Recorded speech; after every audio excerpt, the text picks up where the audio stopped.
प्यारे बच्चों, हिंदी की व्याकरण कक्षा में आपका एक बार फिर से स्वागत है। जैसा कि आप जानते हैं, हम लोग अपना 5वां पाठ सर्वनाम कर रहे थे। तो हमने सबसे पहले इसमें क्या क्या किया, एक बार उसको दोहरा देते हैं, क्योंकि आज से हम इसके अभ्यास प्रश्नों को करेंगे। तो हमने इस पाठ में सबसे पहले सर्वनाम की परिभाषा जानी, पढ़ी, जो कि आपके चौथी कक्षा या तीसरी कक्षा या मैं तो कहूँगा दूसरी कक्षा में भी वही परिभाषा थी। इस बार आपने केवल सर्वनाम के जो भेद थे उनके बारे में पढ़ा, यह आपके लिए नया था। तो परिभाषा, सर्वनाम की परिभाषा उदाहरण के साथ अगर लिखने के लिए कहा जाएगा तो आप लिखेंगे, संज्ञा के स्थान पर प्रयोग किए जाने वाले शब्दों को सर्वनाम कहते हैं। उदाहरण, यह, वह, मैं, मुझे, मेरा, आपका आदि। अब चलते हैं हम लोग सर्वनाम के भेद पे। तो जैसा कि आपको पता है, सर्वनाम के 6 भेद हैं। पहला है पुरुषवाचक सर्वनाम। ये पुरुषवाचक सर्वनाम एक किसके लिए प्रयोग किया जाता है, ये भी आप जानते हैं। बोलने वाले द्वारा प्रयोग किए जाने वाले, सुनने वाले के लिए तथा किसी अन्य के लिए ये सर्वनाम शब्दों का प्रयोग किया जाता है। और हमने आपको पहले भेद बता देते हैं। पहला था, सर्वनाम के 6 भेद हैं। पहला है पुरुषवाचक सर्वनाम, दूसरा है निश्चयवाचक। इसमें जब हम किसी निश्चित व्यक्ति के लिए जब प्रयोग करते हैं कि वह मेरा भाई है या मेरी बहन है, तो हम निश्चित रूप से जानते हैं कि ये सर्वनाम किसके लिए प्रयोग किया जाता है, निश्चयवाचक सर्वनाम कहते हैं। अनिश्चयवाचक, इसमें हम प्रयोग कर रहे हैं, वह व्यक्ति या वह शब्द किसके लिए प्रयोग करते हैं, निश्चित नहीं है। जैसे दरवाजे पर कौन आया है, कोई बोल रहा है, तो ये सब अनिश्चयवाचक सर्वनाम के उदाहरण हैं। उसके बाद प्रश्नवाचक, ये प्रश्न पूछने के लिए इनका प्रयोग किया जाता है। संबंधवाचक में संबंध बताने के लिए इसका प्रयोग किया जाता है। और निजवाचक, अपने स्वयं के लिए इसका प्रयोग किया जाता है। तो बच्चों, ये थे हमारे 6 सर्वनाम के भेद। ये नए हैं, इससे पहले आपने इसको नहीं पढ़ा था। तो कौन कौन से, एक बार फिर से मैं दोहरा देता हूँ। पहला है पुरुषवाचक सर्वनाम, दूसरा है निश्चयवाचक सर्वनाम, तीसरा है अनिश्चयवाचक सर्वनाम, चौथा है प्रश्नवाचक सर्वनाम, पांचवा है संबंधवाचक सर्वनाम, और छठा है निजवाचक सर्वनाम। इसमें इनकी क्रम संख्या भी कुछ हो सकती है आगे पीछे, तो कहीं ये मत आप मान लेना कि पहला जब मैं बोल रहा हूँ तो केवल पुरुषवाचक सर्वनाम ही होगा, ऐसी बात नहीं। भेद में कोई भी ऊपर नीचे हम बोल सकते हैं, लिख सकते हैं, इसमें कोई फर्क नहीं पड़ता। तो एक बार मैं परिभाषा सबकी एक एक बार दोहरा देता हूँ, ताकि जब हम अभ्यास प्रश्न करें तो हमें कोई परेशानी ना हो। तो पहला है पुरुषवाचक सर्वनाम। इसका प्रयोग कहाँ होता है, ये बोलने वाले के लिए। दूसरा है सुनने वाले के लिए तथा किसी अन्य के लिए जिन शब्दों का प्रयोग होता है उसे हम पुरुषवाचक सर्वनाम कहते हैं। इसमें कौन कौन से कुछ उदाहरण मैं आपको बता देता हूँ।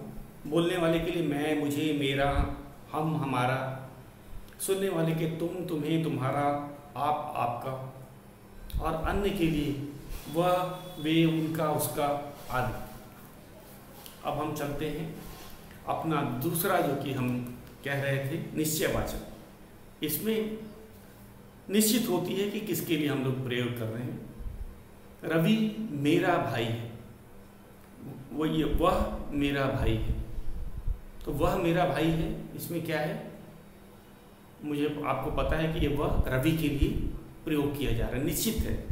वह किस व्यक्ति के लिए प्रयोग किया जाता है, वह व्यक्ति निश्चित है। तो ये निश्चयवाचक है परिभाषा के अनुसार। जो सर्वनाम शब्द किसी निश्चित व्यक्ति या वस्तु के लिए का बोध कराते हैं, वो सर्वनाम जो किसी निश्चित व्यक्ति या वस्तु का बोध कराते हैं, ज्ञान कराते हैं, उन्हें हम निश्चयवाचक सर्वनाम कहते हैं। या वह ये सब उसमें उदाहरण है। अनिश्चय, तो जो सर्वनाम शब्द हमें किसी निश्चित व्यक्ति या वस्तु का ज्ञान नहीं कराते हैं, उन्हें हम अनिश्चयवाचक सर्वनाम कहते हैं। इसमें कोई, कुछ, कौन, ये सब इसके उदाहरण हैं। प्रश्नवाचक, जैसा कि पता ही चलता है, प्रश्न पूछने के लिए सर्वनाम का प्रयोग किया जाता है, उन्हें हम प्रश्नवाचक सर्वनाम कहते हैं। उदाहरण कौन, क्या। जैसे कि आपका नाम क्या है, तो यहाँ पे क्या प्रश्नवाचक सर्वनाम है, यहाँ प्रश्न पूछने के लिए इसका प्रयोग किया गया है। अब हम अपने 5वें जो सर्वनाम का भेद है, संबंधवाचक। इसमें संबंध बताने के लिए जिन सर्वनाम शब्दों से एक व्यक्ति या एक वस्तु का संबंध दूसरे व्यक्ति या वस्तु के साथ होता है, उसे हम संबंधवाचक सर्वनाम कहते हैं। जिसकी, उसकी, जैसा, तैसा, तो ऐसे उसके उदाहरण थे। निजवाचक, जैसे निज से पता चलता है, स्वयं के लिए प्रयोग किए जाने वाले शब्दों को हम सर्वनाम शब्दों को हम निजवाचक सर्वनाम कहते हैं। उदाहरण स्वयं, अपने आप ही, तो ये सब उदाहरण थे। उसके बाद हमने नियम किए थे। ये नियम था सर्वनाम के प्रयोग के नियम।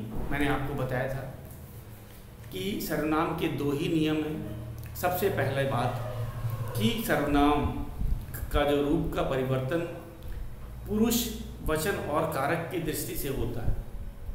कारक के अनुसार बदल जाता है, पुरुष के अनुसार और वचन के अनुसार सर्वनाम बदल जाता है, लिंग के अनुसार नहीं। लिंग के अनुसार सर्वनाम में कोई बदलाव नहीं आता है। उदाहरण हमने आपको दिया था, राम ने खाना खा लिया, तो हम कहते हैं उसने खाना खा लिया। गीता ने खाना खा लिया, उसके लिए भी हम कहते हैं उसने खाना खा लिया। तो उसने राम के लिए भी प्रयोग हो रहा है और गीता के लिए भी। राम पुल्लिंग है, गीता स्त्रीलिंग है, फिर भी हमने उसने का प्रयोग किया है। सर्वनाम में कोई बदलाव नहीं है। लेकिन अगर हम कहेंगे बालकों ने खाना खा लिया, तो कहेंगे कि उन्होंने खाना खा लिया, तो वचन के अनुसार यह बदल गया। बहुवचन होने पर क्या होता है, सर्वनाम में बदलाव आ जाता है। दूसरा एक और नियम है, आदर प्रदर्शन करने के लिए बहुवचन का प्रयोग किया जाता है। जैसे नरेंद्र मोदी भारत के प्रधानमंत्री हैं, हम कहते हैं वे भारत के प्रधानमंत्री, तो वे बहुवचन के लिए प्रयोग किया जाता है। लेकिन आदर के लिए हम लोग सर्वनाम का बहुवचन रूप प्रयोग करते हैं, एक वचन में भी। वे भारत के प्रधानमंत्री हैं, तो यहाँ पे हमने वे लगाया है, वह नहीं लगाया है। वह एक वचन के लिए प्रयोग किया जाता है, तो ये नियम में बदलाव किया है। आदर प्रकट करते समय हम सर्वनाम का बहुवचन जो है वे का प्रयोग कर रहे हैं, न कि वह का। अगर हम बोलेंगे वह भारत का प्रधानमंत्री है, तो यह आदर प्रकट नहीं करने के बराबर है। तो इसीलिए इस नियम में बदलाव है। हम कहेंगे वे भारत के प्रधानमंत्री हैं, बहुवचन, वे भारत के प्रधानमंत्री हैं। तो ये थे हमारे सर्वनाम के 2 नियम जो हमने पढ़े थे। अब हम चलते हैं अपने अभ्यास प्रश्नों की तरफ। इसमें हमें सबसे नई चीज़, जैसे कि आप जानते ही हैं, आप पहली बार सर्वनाम के भेद पढ़ रहे हैं और 6 भेद हैं। अब आप भेद के अनुसार सर्वनाम शब्दों को पहचान लेते हैं कि नहीं। बाकी सब तो आपने सब चीज़ पुरानी ही है। अब यहाँ पे ये परखा जाएगा कि आप भेद के अनुसार सर्वनाम शब्दों को पहचान लेते हैं कि ये जो सर्वनाम है ये सर्वनाम के किस भेद के अंतर्गत आता है। तो यही हमारा पहला प्रश्न में दिया गया है, ये पेज नंबर 47 पे दिया गया है। प्रश्न है, पहला प्रश्न,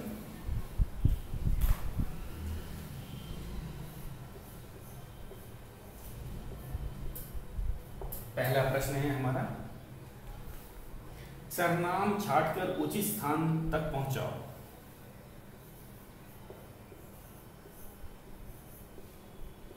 सर्वनाम छांटकर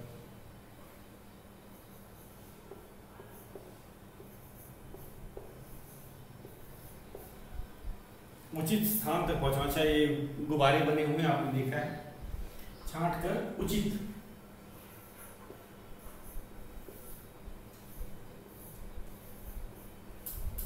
स्थान तक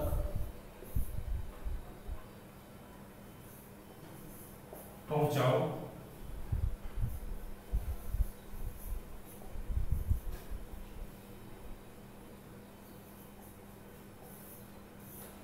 तो सबसे पहले इसमें सभी सर्वनाम के भेद लिखे हैं, पुरुषवाचक, हम पहले इनको लिख देते हैं।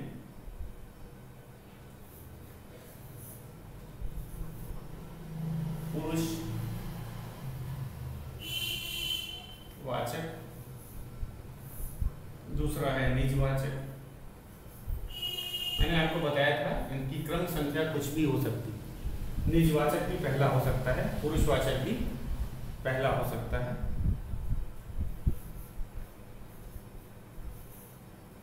उसके बाद में है प्रश्नवाचक,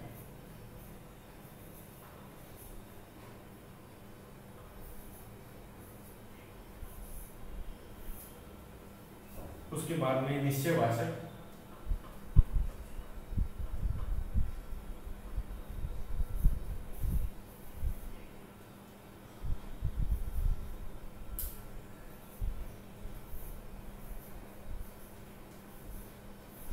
अनिश्चयवाचक,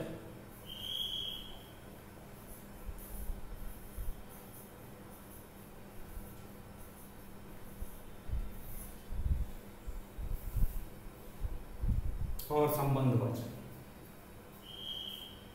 अंतिम है संबंधवाचक।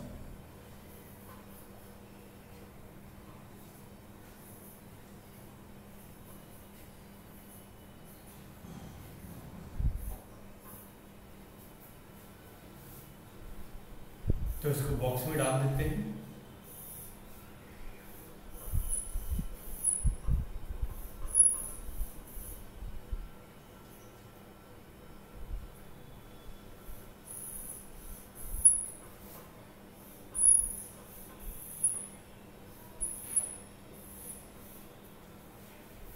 अब हमें जो गुब्बारे बने हैं उनको बना लेते हैं। उसने कोई, उसके बाद कौन, स्वयं,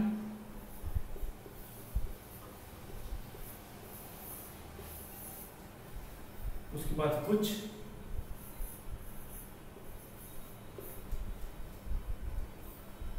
तुम्हें,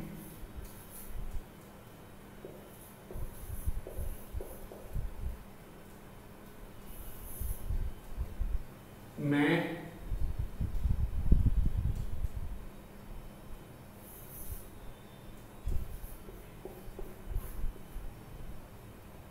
वह, यह, वे, किसने।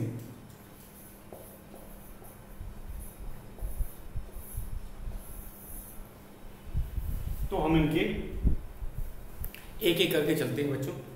अब हमें इसमें से पहचानना है कि कौन सर्वनाम का भेद है, सही सर्वनाम के भेद तक इसको मिलाना है। तो शुरू करते हैं। सबसे पहले ही सर्वनाम है उसने। हमें पता है उसने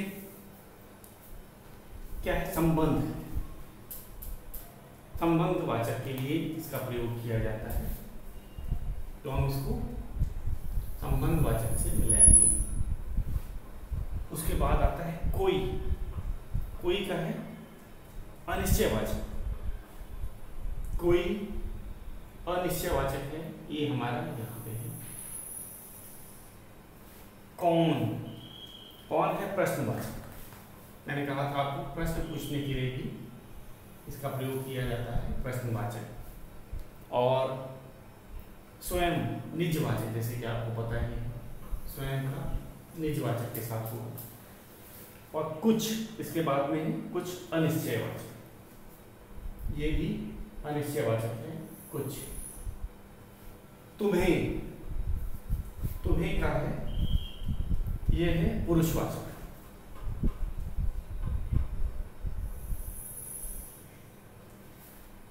वे। वे भी क्या है, हम इसको वे को देख रहे हैं। वे है, ये भी पुरुषवाचक में ही आता है। इसमें कई शब्द आप देखेंगे पुरुषवाचक में आ रहे हैं, मैं आपको बाद में उसको फिर से बताता हूं। हमने वे कर दिया। मैं भी आएगा इसमें पुरुषवाचक। मैं है पुरुषवाचक के साथ इसको जोड़ा गया है। उसके बाद वह और यह दोनों, यह और वह, ये निश्चयवाचक सर्वनाम के लिए, वह और यह। उसके बाद किसने, संबंधवाचक। तो सभी गुब्बारों को हम सही के साथ मिला देते हैं। हमने देखा पुरुषवाचक में बहुत अधिक आ रहे हैं। क्यों? क्योंकि यह बोलने वाले के लिए प्रयोग किया जाता है, बोलने वाले द्वारा प्रयोग किया जाता है, सुनने वाले के लिए प्रयोग किया जाता है और अन्य के लिए प्रयोग किया जाता है। तो आप देखेंगे सबसे आगे पुरुषवाचक में ही ये जोड़ रहे हैं। तो ये था हमारा पहला प्रश्न। हमें इसको सही स्थान तक पहुंचाना था। सर्वनाम हमने छांटे और उसको उचित स्थान तक पहुंचा दिया। अब हम अपने दूसरे प्रश्न पे चलेंगे।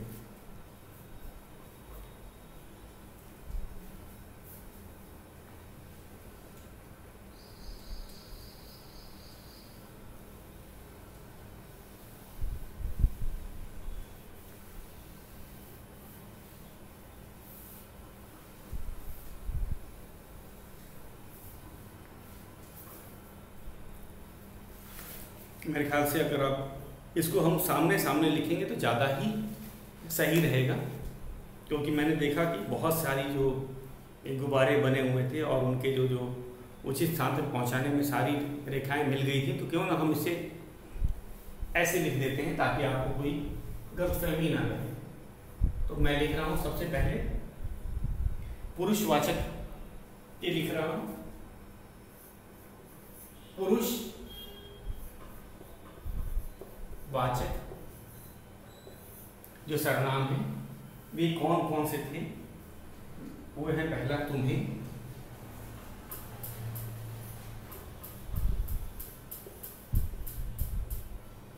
उसके बाद आ जाते हैं हम मैं,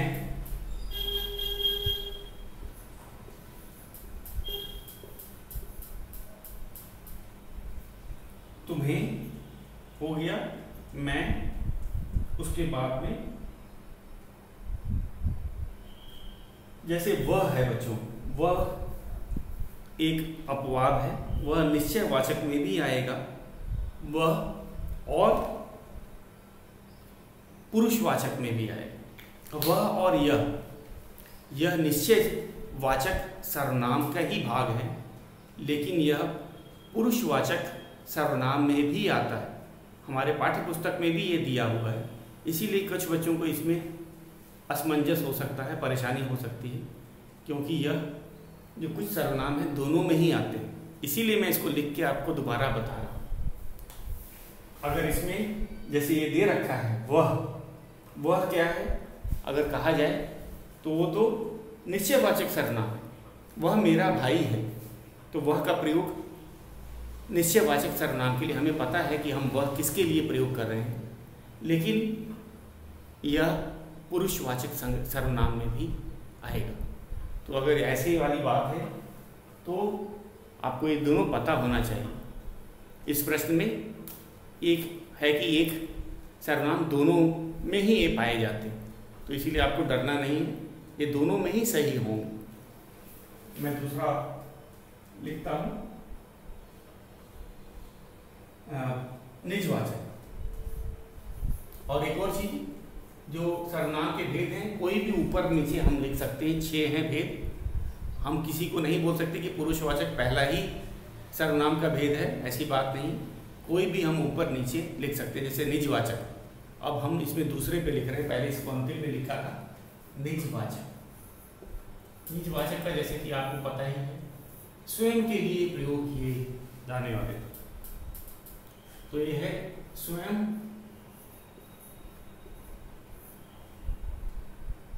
अब हम चलते हैं प्रश्नवाचक। इसका प्रयोग कब करते हैं? प्रश्न पूछने के लिए।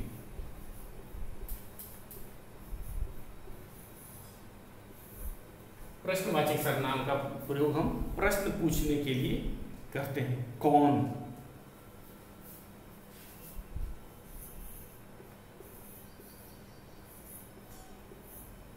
उसके बाद हम चलते हैं निश्चयवाचक के।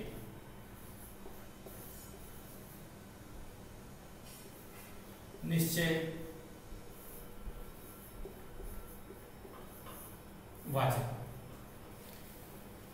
तो ये निश्चयवाचक मैंने बताया था, यह और वह, यह वह, ये दोनों निश्चयवाचक में ही आते हैं। उसके बाद आते हैं हम लोग वे।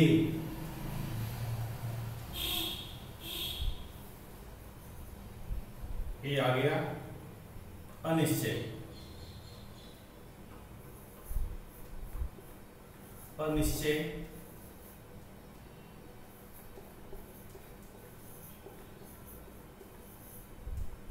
अनिश्चयवाचक, और अंतिम में हमारा संबंधवाचक।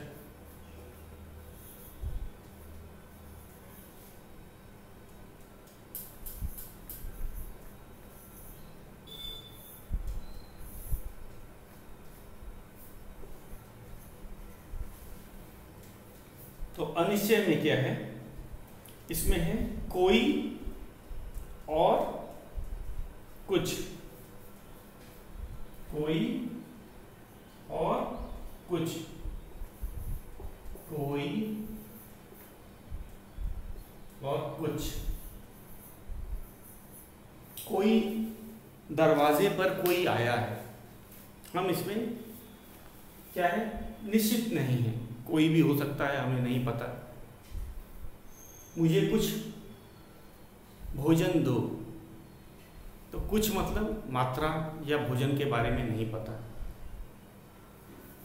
अब अंतिम है हमारा संबंधवाचक। उसने, किसने, उसने किसने।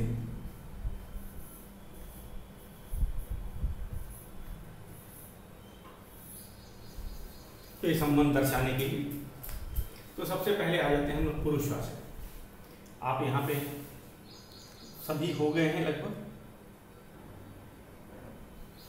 वे को हम लोग, वे बच गया है, वे को हम पुरुषवाचक में डाल सकते हैं। वे, वह भी पुरुषवाचक में हम लोग डाल सकते हैं। पहली बात है, वे और वह किसी अन्य के लिए प्रयोग किए जाने वाला सर्वनाम शब्द भी पुरुषवाचक होता है, लेकिन वह जो है वह निश्चयवाचक होता है।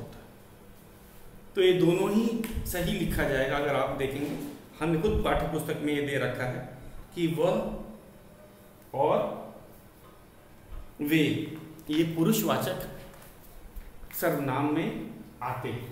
तो हमने सभी कर दी। कौन कर दिया, कौन प्रश्नवाचक में था, उसके बाद वे हमने कर दिया, वे लिख दिया, पुरुषवाचक में आएगा।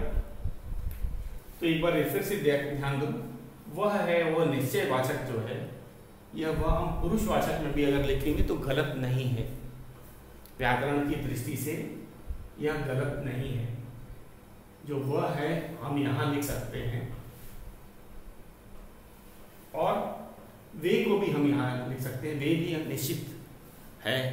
तो इसमें आपको घबराना नहीं, ये इधर लिखा जा सकता है। तो ये था ये बच्चों हमारा पहला प्रश्न, और यह बहुत ही महत्वपूर्ण प्रश्न है कि अगर हम सर्वनाम पहचान लेते हैं और पहचानने के बाद हमें ये भी पता चल जाता है कि ये सर्वनाम का कौन सा भेद है, तो यही हमारा उद्देश्य था। इस पाठ में हमें जो सर्वनाम के भेद हमने पढ़ लिए, परिभाषा याद कर ली और उनको पहचान लेते हैं, तो इस पाठ का जो उद्देश्य है वो पूरा हो जाता। तो हमने इसको ऐसे भी लिख दिया है। आप मैच करते समय बड़ा ध्यान से देखिएगा, क्योंकि इसमें बहुत पास पास जो गुब्बारे जो बने हुए हैं, बहुत पास पास बने हुए हैं, और अगर आपने उसको ढंग से नहीं मैच किया है, मिलान किया है, तो गड़बड़ हो सकती है। इसीलिए मैंने इसको, मेरे लिखने का यही उद्देश्य था कि ये मैं लिख सकता हूँ। और इसमें एक और चीज़ ध्यान देना है आपको, जो वह है वह निश्चयवाचक सर्वनाम के अंतर्गत भी आता है और पुरुषवाचक सर्वनाम के भी अंतर्गत आता है। इसमें कोई आपको गलतफहमी नहीं होनी चाहिए। इसका दोनों जगह हम प्रयोग कर सकते हैं।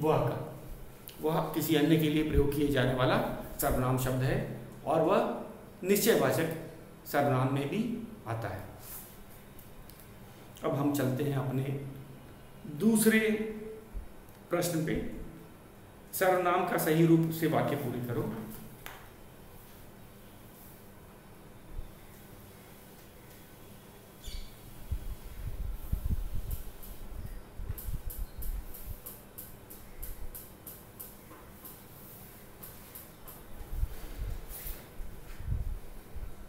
तो बच्चों, सही सर्वनाम का प्रयोग करना चाहिए, यही है हमारा दूसरा प्रश्न।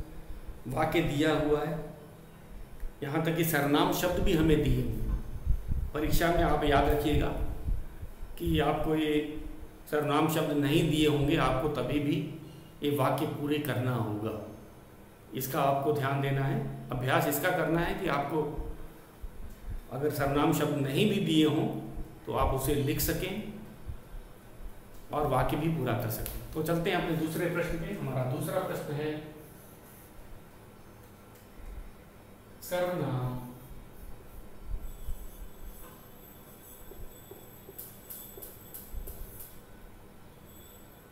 के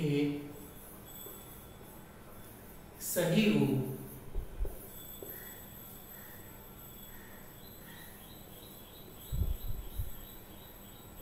से वाक्य पूरे करो, पूरे करो। और कौन कौन से दे रखे हैं सर्वनाम के शब्द, हम पहले उसको लिख लेते हैं। मुझे, ये शब्द दिए गए हैं। दूसरा है हम, कौन, मैं, तुम,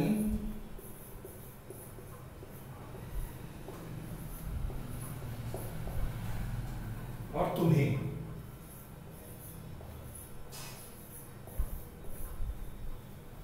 बच्चों याद रखिएगा, परीक्षा में सर्वनाम शब्द हो सकता है आपको न दिया गया हो। दरवाजे पर रिक्त स्थान दिया है, खड़ा है।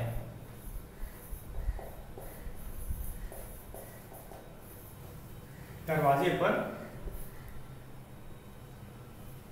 खड़ा है। तो यहाँ पे और प्रश्न पूछने के लिए आपको पता है प्रश्नवाचक सर्वनाम, प्रश्न पूछने के लिए इसका प्रयोग करते हैं कौन। तो उत्तर क्या होगा? कौन। बहुत ही सरल है, आप इसका अभ्यास करिएगा। इस प्रश्न को हम कल पूरा करेंगे। आज के लिए बच्चों बस इतना ही।